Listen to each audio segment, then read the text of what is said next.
One आप सभी दोस्तों का स्वागत है। इस वीडियो में डिस्कस करने वाले हैं आईआरएफसी कंपनी की जो ओएफएस आई है उस ओएफएस की पहले दिन की समाप्ति के बाद डे वन की सब्सक्रिप्शन स्टेटस इस ओएफएस की किस तरीके से कितनी दिख रही है। लगभग यहाँ पे 2300 करोड़ की इशू साइज है। तो इस आईपीओ में यहाँ पे आप लोगों को अप्लाई करने पे क्या कुछ लिस्टिंग मिलने की चांस बन रही है या नहीं, उनके बारे में इस वीडियो में डिटेल्स में बात करने वाले हैं।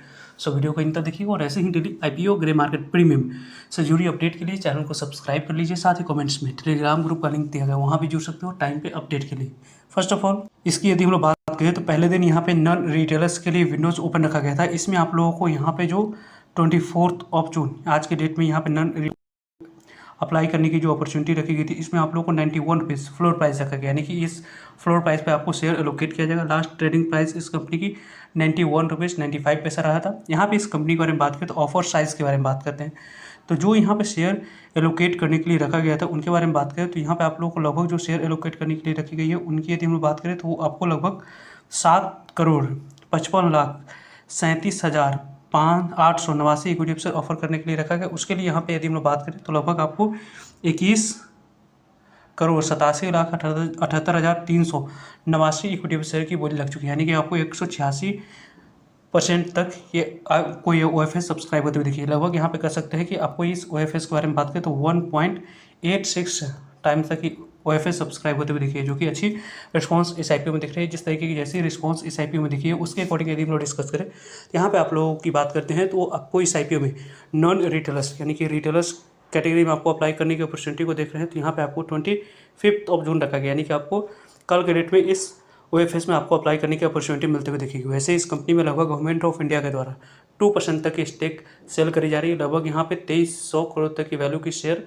आपको गवर्नमेंट ऑफ इंडिया के द्वारा शेयर को सेल करा जा रहा है इस ओएफएस के माध्यम से। इस ओएफएस में जो लगभग 2300 करोड़ की इशू साइज है उसमें 90% शेयर आपको यहाँ पे किसको एलोकेट किया जाएगा, इंस्टीट्यूशनल इन्वेस्टर QIB HNI की बात करें उनको एलोकेट होते हुए देखेंगे। 10% शेयर में आप लोगों को यहाँ पे रिटेलर्स की एलोकेशन के लिए रखा जाएगा। वैसे रिटेलर्स की तरफ से इस आईपीओ में अच्छी रिस्पांस मिलने की चांस इसलिए कम बन रही है क्योंकि इस कंपनी की जो फ्लोर प्राइस रखी गई है उस फ्लोर प्राइस के पास ही आज के डेट में इस कंपनी की क्लोजिंग प्राइस रही है, उसके कारण से भी। यहाँ पे आज की क्लोजिंग प्राइस के बारे में बात करें तो यहाँ पे आप देख सकते हैं कि Indian railway finance corporation limited IRFC को देखें तो लगभग आपको 6.83% की गिरावट साथ आज के डेट में 91 रुपीज़ 93 पैसा यहाँ पे क्लोजिंग प्राइस है। वैसे इस कंपनी के 6 महीने की परफॉर्मेंस की बात करें तो नेगेटिव परफॉर्मेंस दिख रही है, लेकिन मैक्सिमम रिटर्न्स को देखें तो अभी भी इस कंपनी की आईपीओ प्राइस से लेकर अभी तक यहाँ पे 270% के रिटर्न से कंपनी देती हुई देखी है। लेकिन आईपीओ प्राइस से इसके हाई तक को देखेंगे तो लगभग इस कंपनी ने 700 से % की यहाँ पे रिटर्न्स इस कंपनी ने बनाकर अपने शेयर होल्डर्स को देती हुई देखी थी।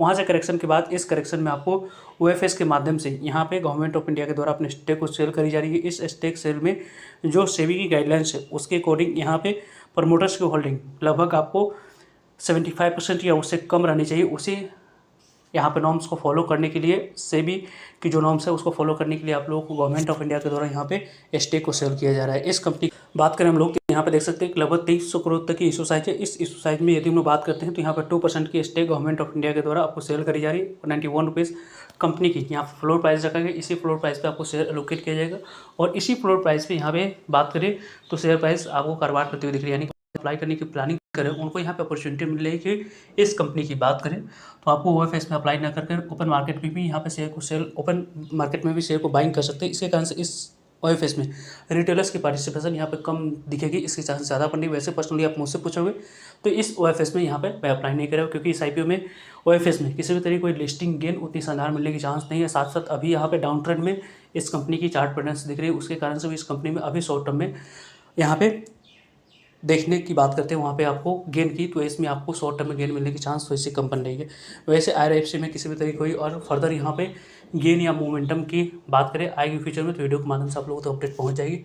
सो जुड़ रहेगा ताकि आप लोगों को तो अपडेट पहुँच जाए। फर्दर जो भी डाउट करिए कमेंट्स कर आप लोग पूछ सकते हो। मिलता है एक नई इन्फॉर्मेटिव वीडियो में, तब तक के लिए जय हिंद जय भारत।